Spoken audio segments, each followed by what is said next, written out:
복음의 눈으로 본 십계명이라고 하는 주제로 우리가 십계명을 하나씩 한 조항씩 살펴보고 있는 가운데 이 시간에는 살인하지 말라라고 하는 제6계명을 살펴보게 됐습니다. 제6계명 살인하지 말라고 하는 이 계명은 단순하고 명확하고 아주 쉬운 계명이라고 할 수가 있겠습니다. 이 말의 뜻이 무슨 뜻인지 잘 이해할 수 없으신 분 계신가요? 없죠? 예, 아주 간단한 누구나 다 알 수 있는 쉬운 명령입니다. 사람을 죽이지 말라고 했으니까 사람을 죽이지 않으면 되는 것이고요. 사람을 죽인다면 하나님께서 금하신 제6계명을 범한 중한 죄가 될 것입니다. 하지만 우리가 이 10계명을 살펴볼 때 단순히 그 문자적인 의미가 무엇인가에만 집중해서 살펴볼 것이 아니라 하나님께서는 왜 이런 계명을 주셨는가라고 하는 그 하나님의 마음이 무엇인가에 초점을 맞추어서 묵상하고 살펴보는 것이 중요하다고 누차에 걸쳐서 말씀을 드렸습니다. 하나님께서 이 계명을 주신 그 이유가 무엇일까? 하나님께서는 왜 이런 계명을 우리에게 주시는 것일까? 묵상하면서 그 계명을 주신 하나님의 마음을 이해하고 그 하나님의 마음에 합한 대로 우리가 행동하는 것이 옳을 것이라고 믿습니다. 하나님께서는 왜 이 살인하지 말라고 하는 그런 계명을 주셨겠습니까? 그것은 바로 우리가 함께 살아가고 있는 우리 이웃들, 우리 가족들, 우리 형제 자매들, 바로 내 옆에 있는 바로 이분들, 그분들을 적대시하면서 살아갈 것이 아니라 나의 형제로 여기고 또 이웃으로 받아들이고 서로 사랑하며 아끼고 존중하며 행복한 그런 삶을 살아가도록 우리들에게 말씀해 주시기 위해서 그것에 가장 반대되는 행위인 살인하지 말라라고 하는 계명으로 우리에게 주신 것이라고 믿습니다. 이 사람은 누군가요? 사람은 하나님의 형상으로 지음을 받은 존재입니다. 우리 인간은 그냥 태어난 것이 아니라 하나님께서 하나님의 형상대로 지어주셨습니다. 옆에 사람 한번 볼까요? 하나님의 형상처럼 보입니까? 하나님이 저렇게 못생겼나? 잘생겼습니까? 예. 하나님은 형상이 없으신 분이시죠. 하나님은 영이신 하나님이기 때문에 육체를 가지고 있지 않으신 것이고 따라서 하나님에게 형상이 있을 수 없습니다. 하나님에게는 형상이 없는데도 불구하고 사람을 가리켜서 사람을 창조하실 때 하나님의 형상으로 창조했다고 말씀해 주시는 이유가 무엇인가요? 그것은 바로 우리가 하나님의 자녀라고 하는 것을 강조하기 위해서입니다. 우리 자녀들은 부모님을 닮게 되어 있습니다. 그렇죠? 부모의 형상을 닮아서 태어나게 되어 있습니다. 우리 이용인 권사님 손녀딸을 이제 안게 됐는데 이 손녀딸의 얼굴 속에 누구의 얼굴이 보이겠어요? 예, 부모의 얼굴이 보이고 우리 아이의 얼굴에 우리 할아버지, 할머니의 얼굴이 보이는 거예요.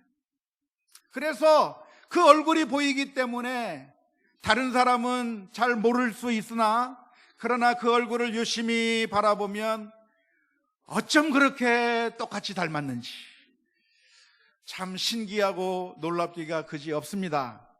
이와 마찬가지로 우리 자녀들은 부모를 닮아서 태어나듯이 우리가 하나님의 자녀라고 하는 사실을 강조하기 위해서 성경에서는 우리 사람을 창조하실 때 하나님의 형상으로 지음을 받은 존재라고 말씀해 주고 있는 줄로 믿습니다. 그러니까 우리 이웃들은 그냥 아무나가 아니라 그냥 별 볼 일 없는 아무 가치가 없는 사람들이 바로 내 옆에 있는 것이 아니라 하나님의 아들이요 하나님의 딸들이 하나님의 형상으로 지음을 받은 하나님의 자녀들이 바로 내 옆에 있다고 하는 사실을 우리들이 기억해야 될 줄로 믿습니다. 우리 옆 사람을 보면서 한번 이야기합시다. 하나님의 자녀시군요.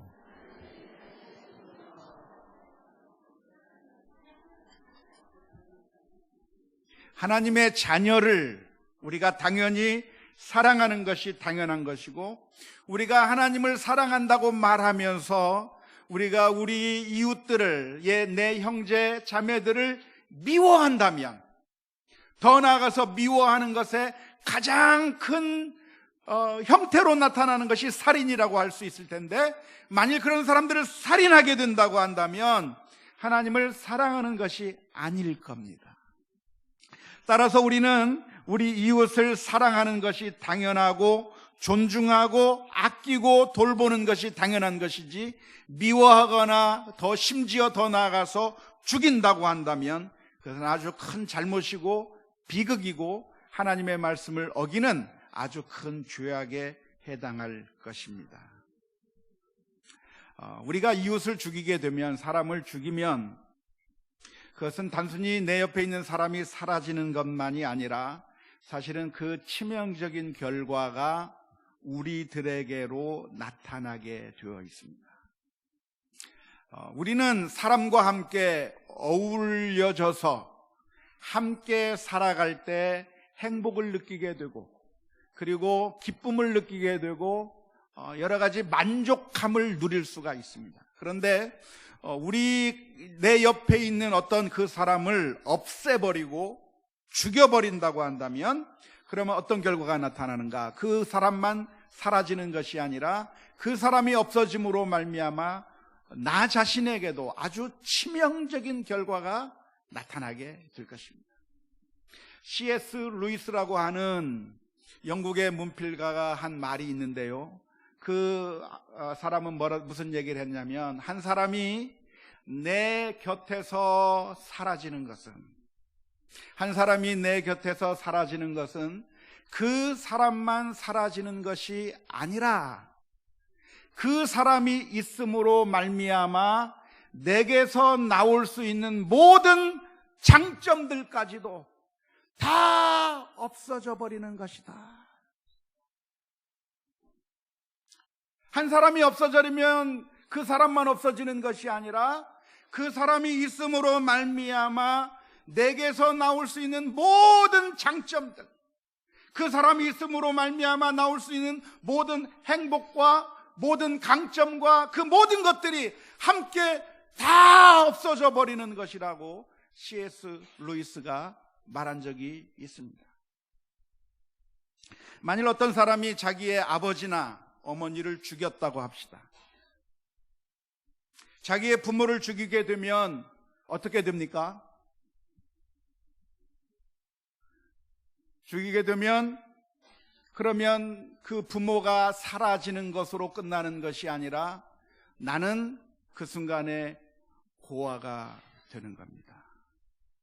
부모의 사랑을 받고 부모의 돌보심을 받고 놀라운 그 축복을 누리면서 살 수가 있는데, 그 부모를 배척하고 죽이고 그리고 내게서부터 끊어버리는 그 순간, 나는 그 순간부터 고아가 되는 거예요. 고아. 아무도 나를 있는 그대로 사랑해 줄 수 있는 부모가 더 이상 존재하지 않는 것이고, 어떤 장점이 있어도, 즐거운 일이 있어도 그 즐거움을 함께 즐거워해 줄 어머니가 안 계시는 거죠. 아버지가 안 계시는 거죠. 만일 어떤 사람이 배우자를 죽이게 된다고 한다면 어떤 결과가 되는 겁니까? 이제부터는 미망인이 되는 겁니다. 친구를 죽이면 어떻게 됩니까? 그러면 그때부터는 내가 외톨이가 될 수밖에 없는 것이죠. 가인이 아벨을 죽였습니다. 제사를 하나님 앞에 드리고 난 뒤에 가인은 분노로 가득 차서 결국 인류 최초의 살인자가 되었는데, 결국 그렇게 동생 아벨을 죽였을 때 아벨을 없애버림으로 말미암아 가인은 그때부터 이제는 행복한 삶을 살게 되었는가 하면 그렇지 않습니다. 아벨이 누구냐? 아벨은 바로 가인이 돌보아 주어야 할 동생이었을 뿐만 아니라 사실은 그 아벨로부터 많은 사랑을 받고 돌봄을 받고 아끼는 관계 가운데 형제가 우애하면서 살아갈 때 아주 많은 유익을 누릴 수가 있었습니다. 하지만 아벨이 사라지게 되는 그 순간에 더 이상 그 형제 사랑의 그 관계가 없어져 버리게 된 것이죠. 형제의 우애라고 하는 것이 얼마나 대단한지요. 우리 자녀들을 기르다 보면 우리 자녀들이 얼마나 많이 싸우는지 모릅니다. 쌍둥이 아이들을 둔 가정에 보면 그 쌍둥이가 서로 얼마나 경쟁을 하고 얼마나 시기하고 질투하고 다투는지 모릅니다. 제 딸들은 두 딸을 뒀는데 큰애와 작은애의 나이차가 4살 반이나 나는데 이 4살 반 어린 이 아이가 큰 아이에게 도무지 지려고 하지 않고 얼마나 싸우는지 몰라요. 막 싸우는데, 그런데 놀라운 것은 이들이 밖에 나가서 동생이 억울한 일을 당하거나 또는 언니가 억울한 일을 당하면 그 순간에 그 동생이나 언니를 위해서 분노하면서 보호해 주려고 하는 사람이 누구냐면 바로 자매들이죠. 평상시는 늘 싸우는 것 같아도 밖에 나가면 자기 형을 도와주려고 하고 동생을 도와주려고 하고, 지난번에 우리 윤년주일학교 야유회 가가지고 축구를 하다가 우리 주일학교 한 학생이 잘못 차가지고 공에 맞아서 누군가 다쳤을 때 형제가 달려가서 막 원수를 갚으려고 하는 그 모습을 보면서 야, 평상시나 잘하지.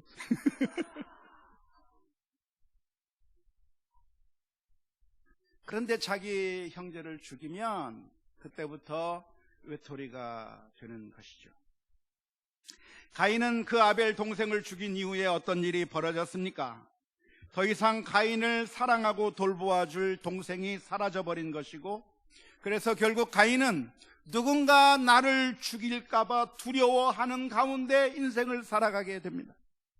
내가 사람들 가운데 사는 가운데 누가 나를 죽이면 어떡합니까? 나를 향해서 누가 돌을 던지면 어떡하나 하면서 불안한 가운데 인생을 살아갈 수밖에 없었다고 하는 것이 바로 가인의 인생이었습니다. 하나님께서 우리에게 살인하지 말라고 명령하시는 그 이유가 무엇이냐면, 우리가 정말 하나님의 뜻대로 사랑하며 형제와 우애하며 그리고 아끼고 살아갈 때 우리가 그나마 행복을 누릴 수 있기 때문에, 이 계명에 담긴 하나님의 마음은 무엇이냐면 우리들의 이웃과 형제를 적대시하지 말고 서로 사랑하고 협력하는 가운데 서로 도움을 주고받으며 행복하게 지내라고 이 말씀을 주신 줄로 믿습니다. 그러니까 살인하지 말라고 했으니까 살인하지 않으면 끝나는 것이 아니라 적극적으로 이 계명을 따르는 방법이 무엇이겠습니까?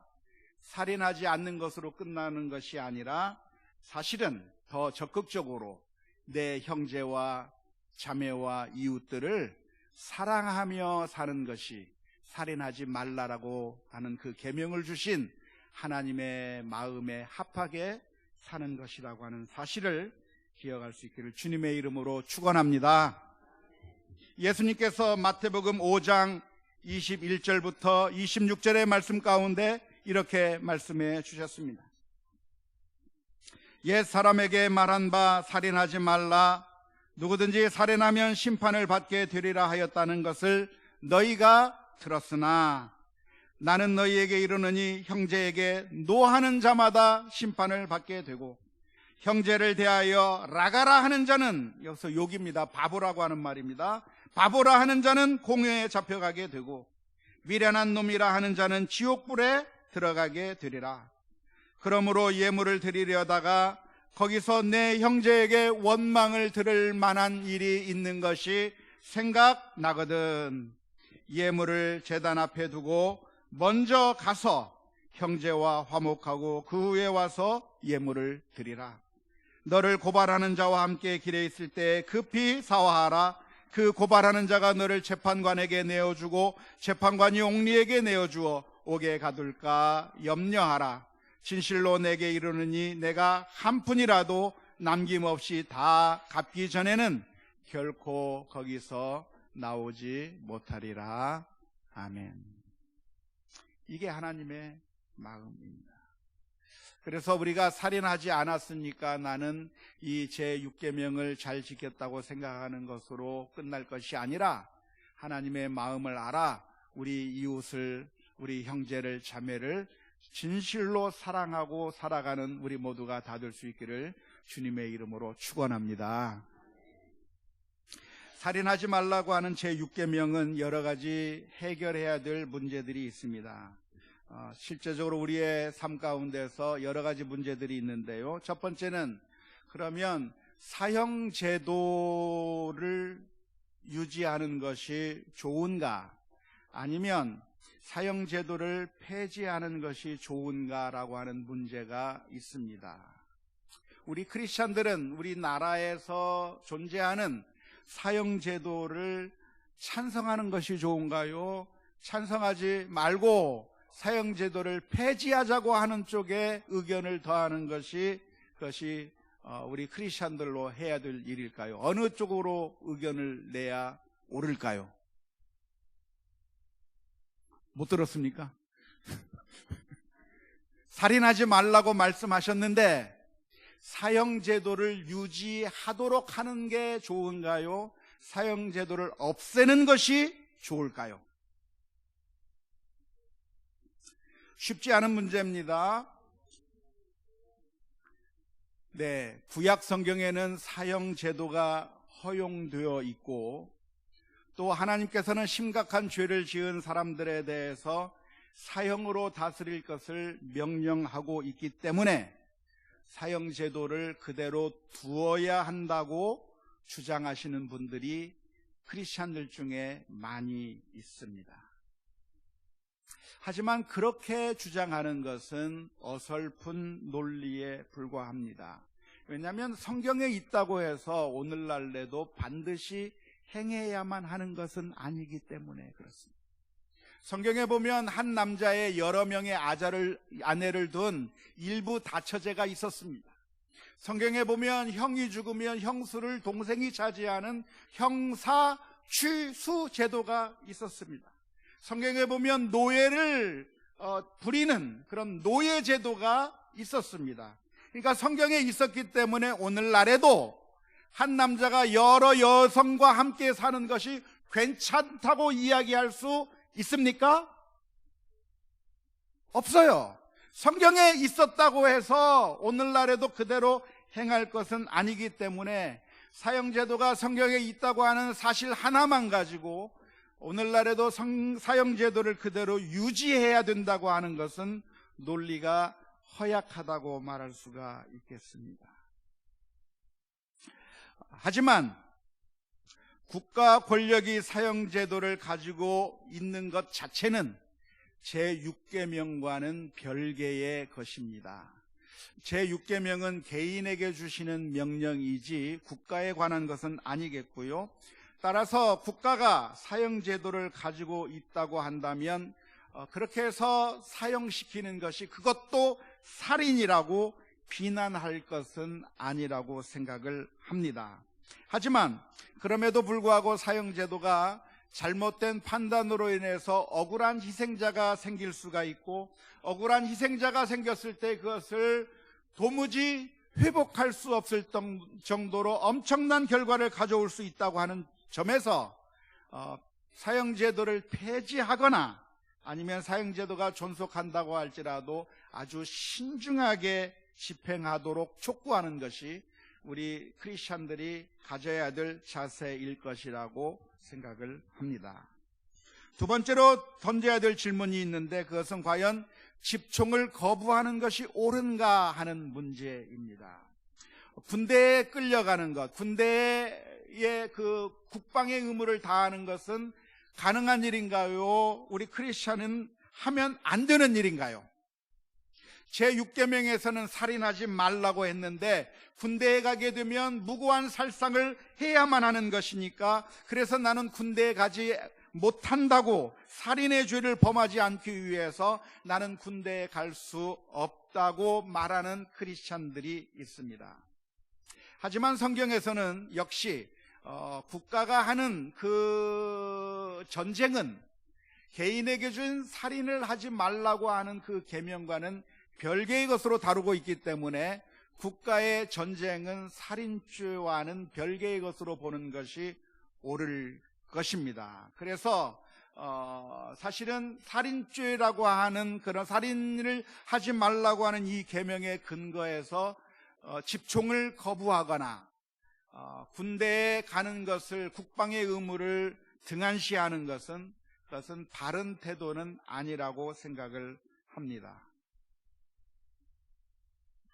왜냐하면 전쟁에 대해서 제대로 준비하지 않는다고 하면 사실은 내가 살인을 하지 않는다고 하는 목적으로 전쟁을 참여하지 않지만, 그러나 그 결과는 더 큰 희생, 더 많은 사람들이 죽을 수밖에 없는 결과를 가져올 수밖에 없는 것이기 때문에 크리스찬이라고 해서 집총을 거부하고 군대에 안 간다고 하는 것은, 그것은 어설픈 논리라고 말씀을 드리고 싶습니다. 하지만 그렇다고 해서 집총을 거부하는 사람들을 무조건 비난해서도 안 됩니다. 특별히 안식교인들이 하나님의 말씀을 좀 과도하게 해석해서, 살인하지 말라고 하는 이 계명을 과도하게 해석해서 안식교를 믿는 사람들은 군대를 거부해서 지금까지 많은 어려움을 겪었다가 이번에 최근에 양심적 병역 거부자로 해서 인정을 받는 그런 결과가 있긴 있었습니다만은, 아무튼 그런 사람들이 있다고 하더라도 그런 사람들을 무조건 비난할 것이 아니라, 또 그들이 살인을 하지 않으려고 하는 그 마음만큼은 존중해 줄 필요가 있겠습니다. 그리고 우리 크리스천들이 군대에 간다고 할지라도 군대에 가서 국가가 시키는 대로 무조건 다 할 것이 아니라, 사실 부당한 국가의 명령에는 거부할 필요가 있습니다.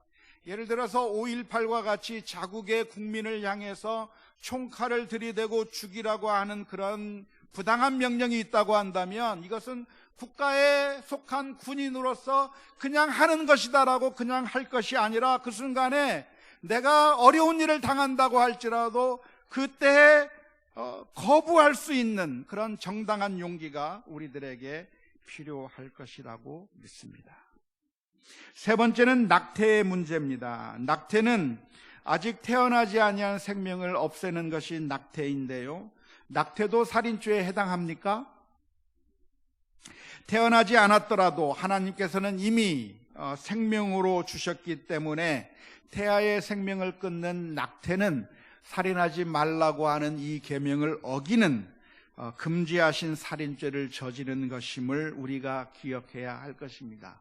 국가법으로 낙태가 허용된다고 하더라도, 이미 수많은 나라에서 낙태를 허용하고 있지만, 그렇다고 할지라도 그것이 국가 법령으로는 살인죄가 안 될 수는 있겠지만, 그러나 하나님 앞에서 죄라고 하는 사실을 기억하고 우리는 낙태를 하지 않는 것이 바람직한 것임을 기억해야 할 것입니다. 물론 기독교 윤리학자들은 우리 크리스천들이라고 할지라도 낙태를 해야만 하는 불가피한 경우가 예외적으로 있을 수 있다고 인정하고 있는 점도 있기 때문에, 아무튼 무조건 낙태한 사람들을 비난하고 정죄할 것은 아니겠지만, 원칙적으로 낙태를 하지 않는 것이 바람직하다고 하는 것을 기억해야 될 줄로 믿습니다.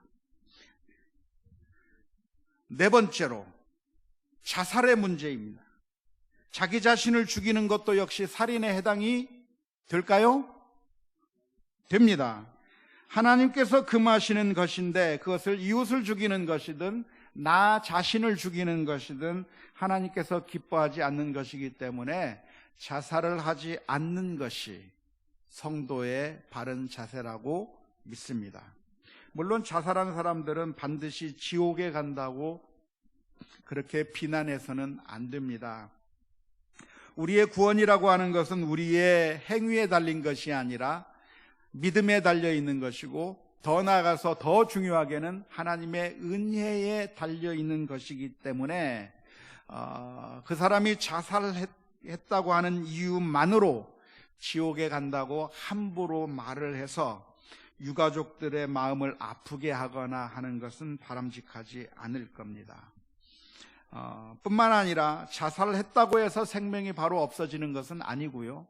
자살한 이후에도 그 시간이 얼마만큼이든 회개할 기회가 주어질 수 있기 때문에 우리가 어떤 사람의 구원의 문제에 대해서 함부로 이야기하는 것은 옳지 않을 것입니다. 아무튼 자살은 하나님께서 원하지 않는 살인을 금하시는 계명을 위반하는 것이기 때문에 우리가 자살을 시도하는 일을 하지 않는 것이 하나님을 기쁘시게 하는 것임을 기억해야 할 것입니다.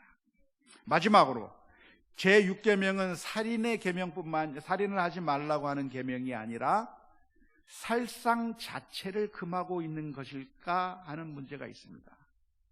영어 성경에 보면은 do not kill, 죽이지 마라로 되어 있습니다. 영어 성경을 보면. 그러니까 그 뒤에 사람이라고 하는 목적어가 없어요. 그러니까 죽이지 말라고 제6계명을 번역해 놓았기 때문에 어떤 사람들은 그렇기 때문에 사람을 죽이는 것도 하나님 앞에 잘못이지만 짐승을 죽이는 것도 역시 잘못이다. 제6계명을 범하는 것이라고 주장하는 사람들도 있습니다. 그런 주장을 혹시 들어보셨습니까? 들어볼 리가 없죠. 우리 교회에서만 신앙생활을 했기 때문에. 그런데 그렇게 주장하는 사람이 혹시 있다고 한다면 그런 말에 속아 넘어가지 마시기 바랍니다. 왜냐하면 히브리어 원어에서 제6계명은 사람을 죽이는 것을 나타내는 동사인 라차라고 하는 동사를 사용하고 있기 때문에 그렇습니다. 사람을 죽이는 일을 하지 말도록 제6계명에서 규정하고 있는 것이지 단순히 짐승을 죽이는 것이 그것이 잘못된 것이라고 성경은 가르치고 있지 않을 뿐만 아니라 더 나아가서 하나님께서는 노아의 홍수 이후에 이 세상에 있는 모든 동물들을 우리들에게 식물로 주신다고 허용해 주셨으므로 우리가 짐승을 식용으로 죽여서 먹는 것 자체는 악한 것이 아니라고 하는 사실을 기억할 수 있으면 좋겠습니다. 결론적으로 하나님께서는 사람을 죽이지 말라고 했는데 이 계명을 지켰다고 사람만 안 죽이면 이 계명을 지켰다고 생각할 것이 아니라 이 계명의 궁극적이고 적극적인 그 계명의 의미가 무엇이냐면 우리가 이웃을 서로 사랑하고 아끼고 존중하며 사는 것이 그것이 하나님께서 원하시는 것이라고 하는 사실을 믿을 수 있기를 주님의 이름으로 축원합니다. 서로 사랑을 베풀고 이기적인 삶이 아니라 이타적으로 사람들에게 긍휼을 베풀고 자비를 베풀며 살아가는 것이 이 계명의 바른 뜻임을 기억하고 믿음으로 살아가는 우리 모두가 다 될 수 있기를 주님의 이름으로 축원합니다.